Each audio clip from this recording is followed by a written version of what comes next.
On today's show, has Pablo Torre found more information that makes us look extremely guilty?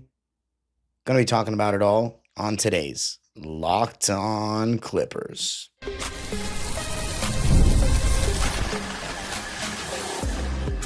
You are Locked On Clippers, your daily Los Angeles Clippers podcast, part of the Locked On Podcast Network, your team every day.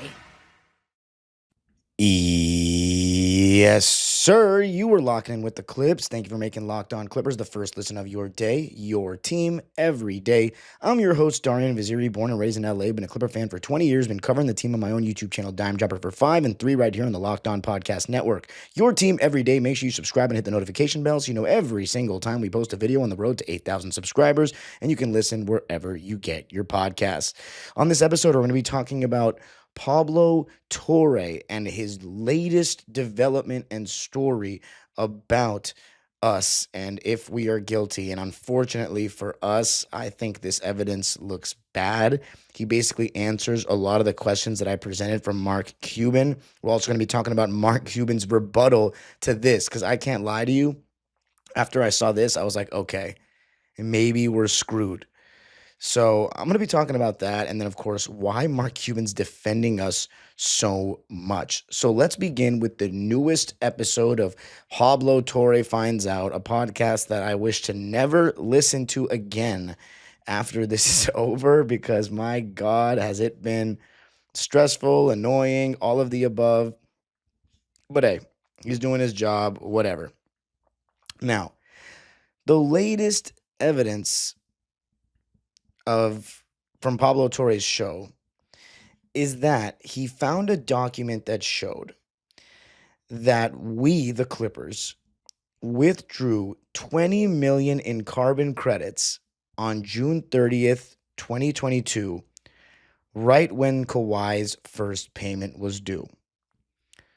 $20 million in carbon credits right when Kawhi's first payment was due.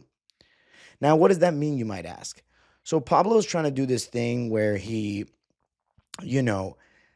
finds the moments or the times, the dates where we gave money to Aspiration, or Steve Ballmer invested money into Aspiration, Steve Ballmer and Dennis Wong, of course, and then saying, oh, this is when they paid Kawhi.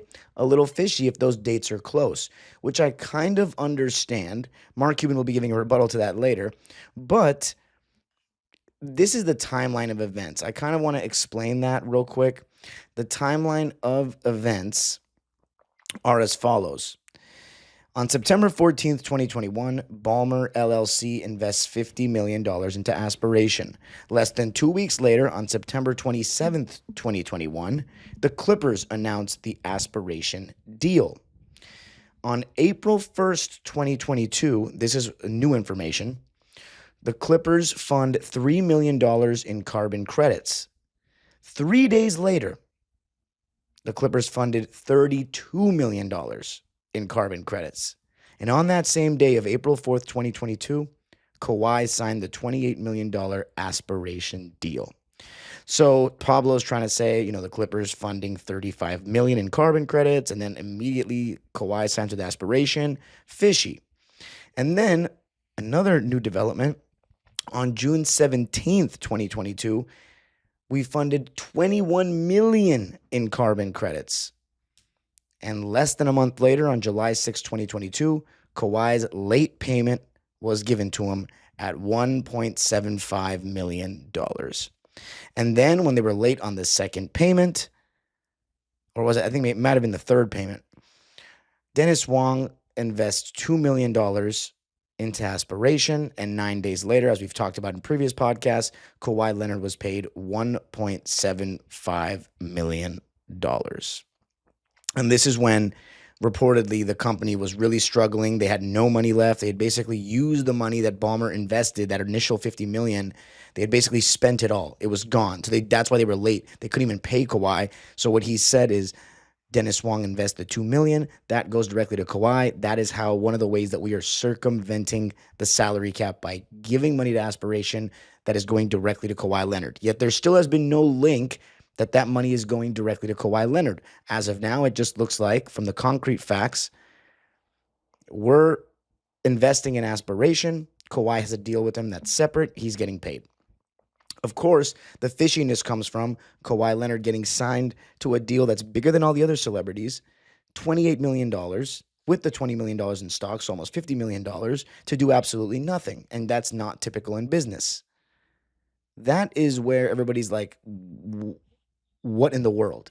How could Kawhi Leonard be doing absolutely nothing to promote this company and then paying $48 million? The explanation is that Ballmer is using them to circumvent the salary cap, a promise that was made when Kawhi Leonard arrived that he needed no-show endorsement deals. They didn't need to do anything for. So all this money, when you total it all up, is about $118 million. So we prepaid $56 million in carbon credits from Aspiration in spring 22 alone. And then when the company wasn't getting any other investments and it was public that they were struggling, with 14 games left in our 2022-23 season, Ballmer invested another $10 million in 2023. That came out in the Athletic article a couple of weeks ago that I referenced in a couple episodes ago. So one of Cuban's questions was, if I had to point to the things that the NBA should look at, it's going to start with whether Dennis and Steve, that Dennis, not Uncle Dennis, Dennis Wong and Steve Ballmer were the only outside investors when the company needed money so badly. Could they not find anyone else, and why? Well, it turns out that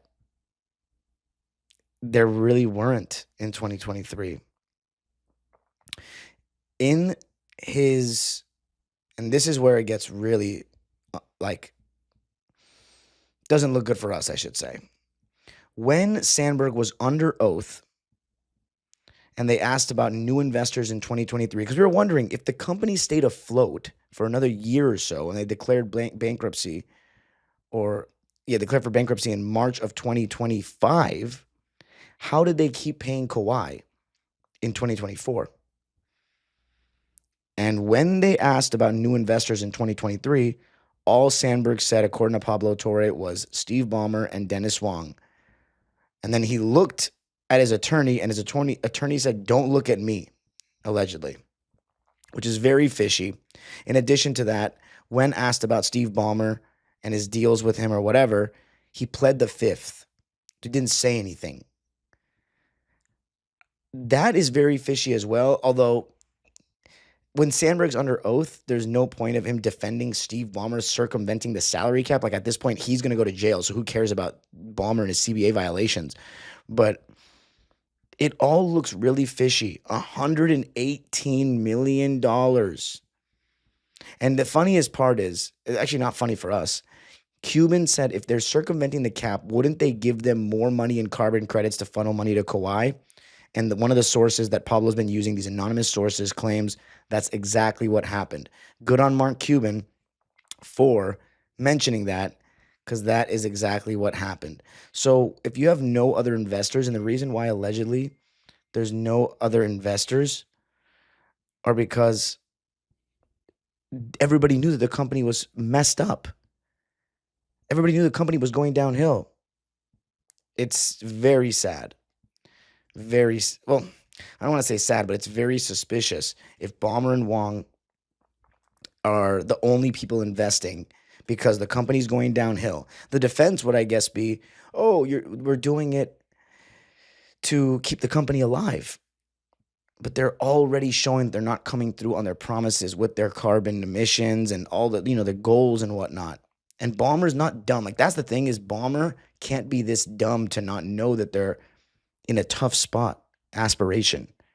So him giving them more money, it just looks like we're guilty. It looks like we're guilty based on these facts. Unfortunately, it's just too much money to a company that, they're not coming through on their word. They're going down the drain. Steve Ballmer knows this at this point. He should know it. He's not dumb. He didn't get as rich as he is by making horrible deals left and right. The explanation that Pablo is giving is he keeps investing money to give it to Kawhi, and he's using this company to do it until they go bankrupt. But the thing is, he's investing so much money to try to keep them afloat. Would he just keep them afloat just to circumvent the cap? That's a little outrageous to me.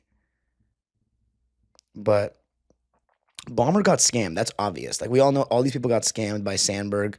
And coming up, going to be talking about Mark Cuban's defense to this latest piece of evidence coming up. Because I can't lie, I had nothing. I was like, I don't even know what to say to that, to be honest with you. I was left speechless. I mean, Mark Cuban's theory is take care of Kawhi, give him the endorsement, we'll keep investing in your company. Which technically, is that cap circumvention? I technically don't think so. But we're going to be talking about it coming up.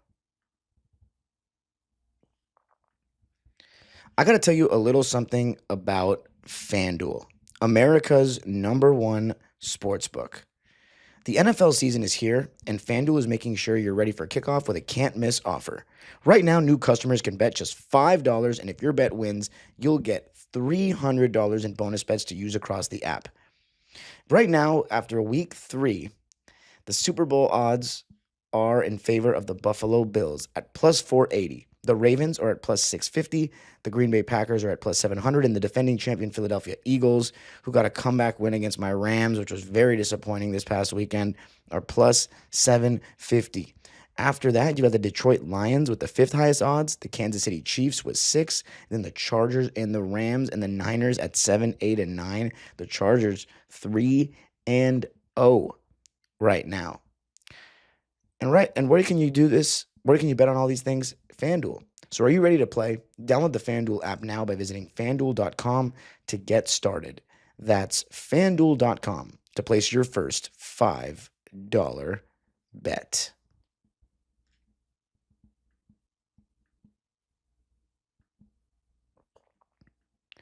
All right. So talking about Pablo Torre and us circumventing the cap and the ongoing investigation that everyone is so into. Now we're going to be talking about Mark Cuban's rebuttal to this, because it seems like this guy's got a rebuttal to everything, and we're going to be talking about his motives as to why he's defending us so much later in the show.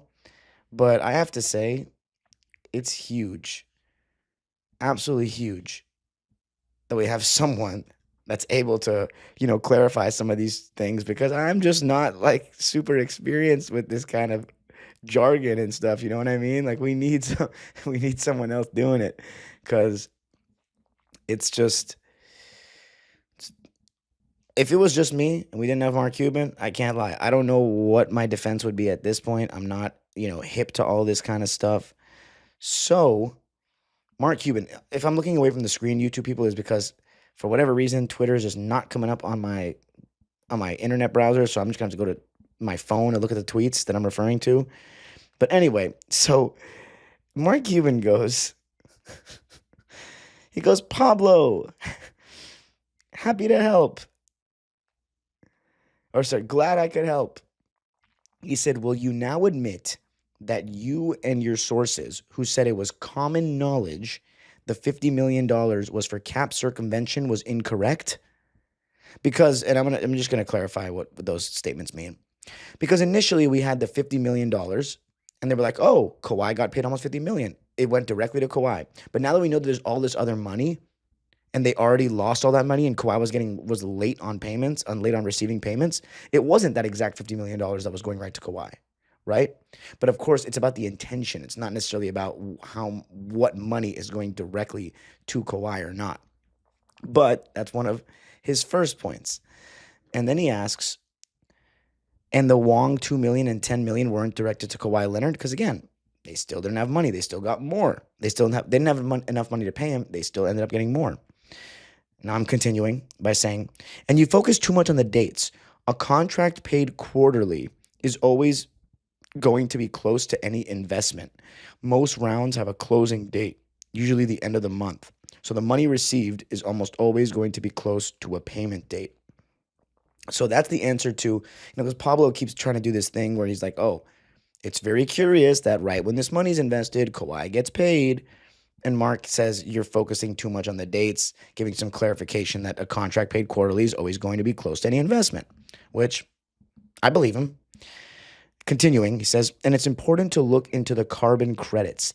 You should talk to some people in the carbon credits business, in which case that makes me want to define what carbon credits are for those that don't know. Carbon credits are tradable certificates representing 1 ton of carbon dioxide equivalent that has been reduced, avoided, or removed from the atmosphere, often through climate action projects like forest protection or renewable energy. Companies can buy these credits to compensate for their unavoidable emissions and meet climate targets, functioning under either cap and trade systems or as voluntary offsets. So, tradable certificates representing 1 ton of carbon dioxide equivalent that has been reduced, avoided, or removed from the atmosphere. So Mark Cuban says, that's a lot of complicated jargon, I know. He goes, I'm not an expert here, but generally, when you buy carbon credits, the way Aspiration was selling them, it wasn't like buying a physical product, unless they had purchased already verified credits, which are really expensive. They're supposed to plant the tree or whatever kind they bought, and you get the credits at a certain point after they are verified.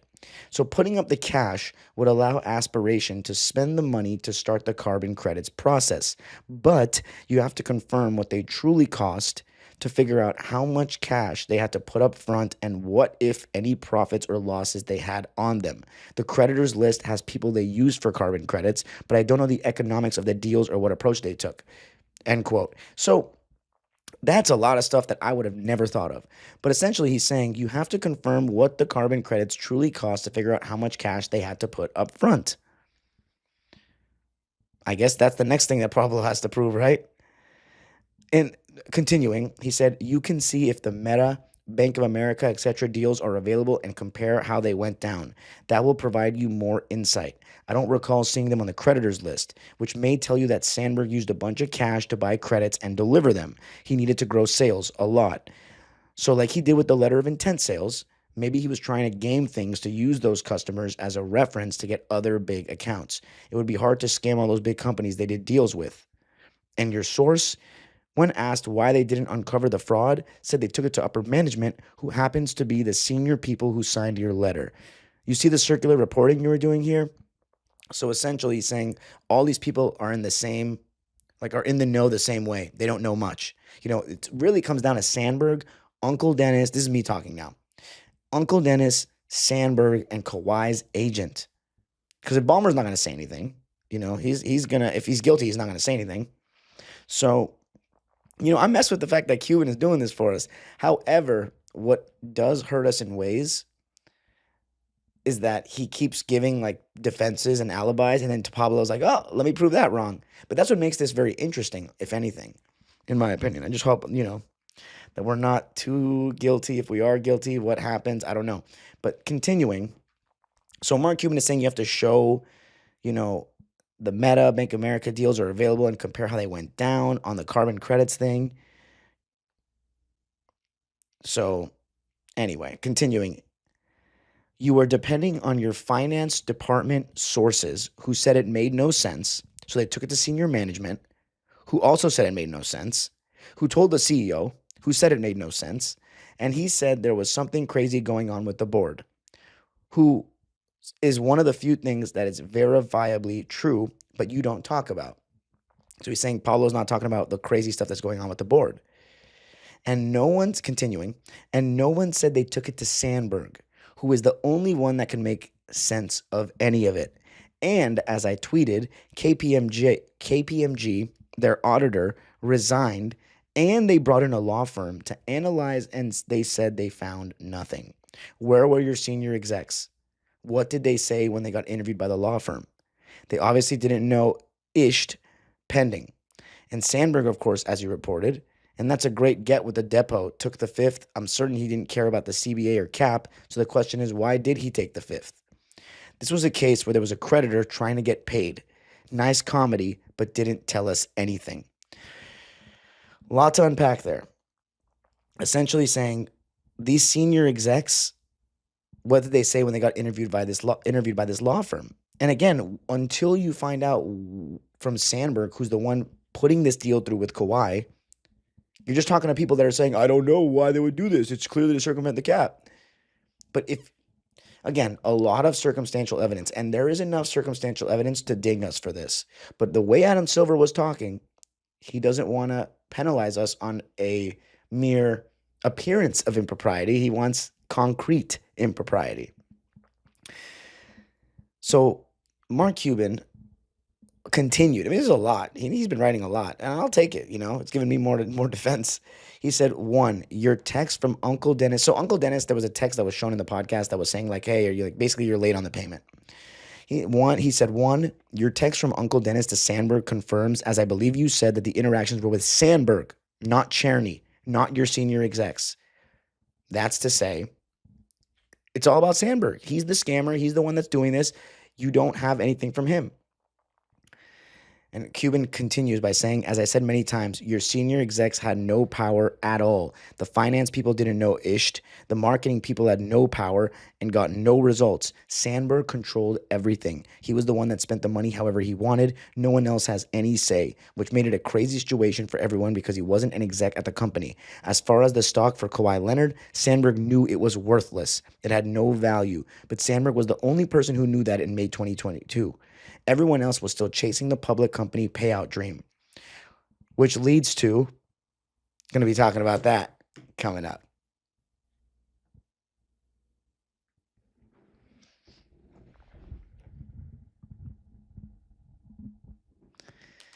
All right, back talking about Pablo Torre versus Mark Cuban. Pablo Torre uncovering the evidence that the Clippers paid over $115 million to Aspiration in Kawhi Leonard's no-show endorsement deal, in which they're saying that money was to circumvent the salary cap. Anyway, number 2 point for Mark Cuban states, you are missing the big prize that drove everything. You have your sports brain on, but this really isn't about sports at all. It's a story about a guy who defrauded a lot of people and whose only hope staying out of jail was this merger happening and then the stock price going up a lot. You mentioned the shareholders' withdrawals, but you didn't give the full picture. You forgot to mention that Sandberg paid Interprivate $10 million to extend the merger date to the end of March of 2023, which I'm sure he showed Ballmer to get the last $10 million. So essentially saying the merger was going to happen. He extended the merger date and then showed it so he can get another $10 million from Ballmer. Continuing, he said, you didn't mention that Sandberg and his co-conspirator and board member put in $56 million, which I'm sure he told Ballmer and Wong were the proof that he was sure this merger was going to happen. Why else would they put in about as much as Ballmer himself put in? So that's a fair point. If they put in $56 million and then Ballmer and Wong put in that $56 million, they're probably talking about this merger thing. Continuing, and with all this going on, the chief legal officer was still at the company. What the heck was he doing? My guess, he was hoping for the big payout as well. He didn't resign until after the merger was terminated. If finance and management was on to the fraud, why else would he stay? And number 3, the price that was paid for the shares was the pre-conversion price, not a premium. So something that was, I forgot to mention, was the last big purchase, the last big investment, that 10 million, or the carbon credits, he bought them at higher shares, Ballmer, which was interesting because they've already not done anything. Like the Aspiration has not come through. So why would he be, investing bigger shares? I don't know. That's where it looks a little suspicious. But Cuban says the price that was paid for the shares was the pre-conversion price, not a premium. Number 4, Cuban says, I will talk to a securities lawyer and show them everything. See what they say, get a really expensive one, spend as much of Le Batard's money as possible. If you are right and the investments were supposed to be directed to Kawhi Leonard and they also received consideration in the form of shares of stock, that might possibly be an issue, particularly to the secured lenders. So, in the comments, one of my guys that I follow, Nick Hoops, a Russ Stan, really, said Clips buying $32 million in carbon credits the exact day Kawhi signs his $28 million contract with Aspiration. Probably another huge coincidence, right? Didn't you literally say buying carbon credits would have been the easiest way to hide this alleged cap circumvention? And then he refers to the timeline that I listed in the beginning of the show. And Cuban said it also means that Pablo was wrong about the investments being specifically to pay Kawhi Leonard, right? Now you have to find the actual profitability on the carbon credits. I just took Pablo's word on the margins. He took Sandberg's word. So it's his job to find out the actual economics. Would you agree? And Next said, yes, that sounds like the next step. My opinion is when Ballmer first invested, he thought the company was legit, then got close with the top guy at Aspiration and saw an opportunity to give Kawhi some extra money through them. See, I don't necessarily think that's true. I think if this was done, it was, Ballmer. Actually, you know what? Maybe that's true. If there is cap circumvention, obviously there was an agreement when we signed Kawhi that we're going to do a no-show deal, right? We're going to find a company that we can sponsor him. He doesn't have to do anything for it. He saw Aspiration as that company because he was like, oh, it's going to a good cause if he keeps investing money too. But anyway, that's a lot for now. And Pablo responded to that saying like, like that meme, it's like, glad you wrote that, I'm not listening type of deal. But anyway, it's a very interesting argument. Now the question is, why would Mark Cuban be doing this?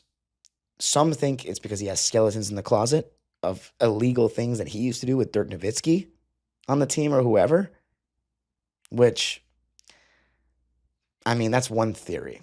It's not what I believe because I would just stay quiet if I were him if that was the case. The second was what he claims is that I have people try to do this to me all the time, either try to scam me or get money off me and all this. So he's defending a fellow owner. It's like, the players have a fraternity. I guess the owners have a fraternity. I don't know, something like that.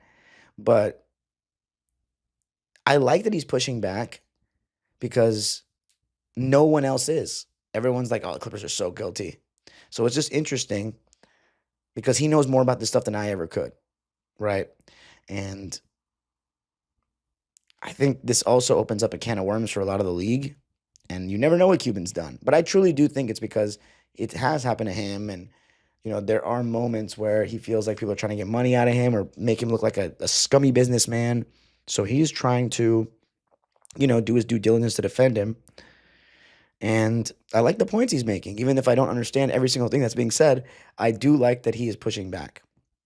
But anyway, and this is paraphrasing from AP Hoops, who's a Clipper fan on Twitter. He basically said, in short, Cuban retweeted it. So good for AP Hoops. Basically said, in short, Cuban's counter is that this looks less like an owner-engineered cap plot and more like a Sandberg-centric effort to prop a merger and create revenue optics in a collapsing business. Cuban's argument is that Torre is chasing the wrong story. He says the $50 million Ballmer investment and the separate $2 million and $10 million from Wong were not money routed to Kawhi at all, and that Torre is mistaking date proximity for causation. In Cuban's view, quarterly contract payments often land near financial closings, which I talked about just a second ago. He reframes the money flow around Aspiration's carbon credit business. Credits are often paid for upfront and delivered later after verification. So cash infusions would be used to buy or originate credits and grow sales. Cuban's point is that if someone truly wanted to create cash to pay Kawhi, the easiest path would have been to lean even harder into the credits that were almost all margin, which he says appears to be what Sandberg did with other counterparties to manufacture revenue optics, not a Clippers to Kawhi pipeline. The only thing that's questionable about that is that we did give them more carbon credits. And then, of course, Cuban attacks the sourcing, the finance folks. What do they know about everything? You know what I'm saying? So it's more about securities now at this point. Security lawyers, he thinks they need to get involved. And the last thing he said that I'm going to talk about in this episode, we're going to have more coverage on this as it goes because it's just a lot of good stuff. A lot of good stuff. But basically, what we have is Mark Cuban saying, when you talk to one of three people with knowledge of the actual deal, Joe Sandberg, Mitch Frankel, Dennis Robertson, essentially come back to me. And the NBA PA does have authority to ask Mitch, Kawhi's agent, what happened. So we'll see if he gets questioned. We will see. Someone asks, Mark, can you point to a comparable marketing deal that a player has made where no one is aware of the player's obligations and his name/image/likeness has not been used by the sponsor and been in the neighborhood of this value? That's the thing too, is like everything's so secretive. No one knew about Kawhi having this. But it's like no one knew because it's a no-show deal. Look, I'm not going to lie. If you want my take, right now it feels like we're guilty. There's just too much money being involved here just to keep this company alive. So that's my opinion right now. But we're innocent until proven guilty. I am not going to say that we're for sure guilty. It just feels like if I had to put my life on it right now, it feels like we are. Mark Cuban responded to that person by saying, I can't find a comparison where the sponsor doing the negotiating with the player was also scamming everyone, in reference to Sandberg. So that is all as of September 18th. We're going to have more. And that's when this podcast came out and Cuban's talking about all this. But we'll have more on the story as it has come out because, hey, it seems like everybody wants to hear about it. You can follow me on Twitter and Instagram at DimeDropperPod. Subscribe to my own YouTube channel, Dime Dropper, where even more NBA content from the playoffs is coming out on my channel. And of course, Locked On Clippers is free and available wherever you get your podcasts. Make sure you subscribe and hit the notification bell on the road to 8,000 subscribers. The age-old proverb continues. Go Clippers.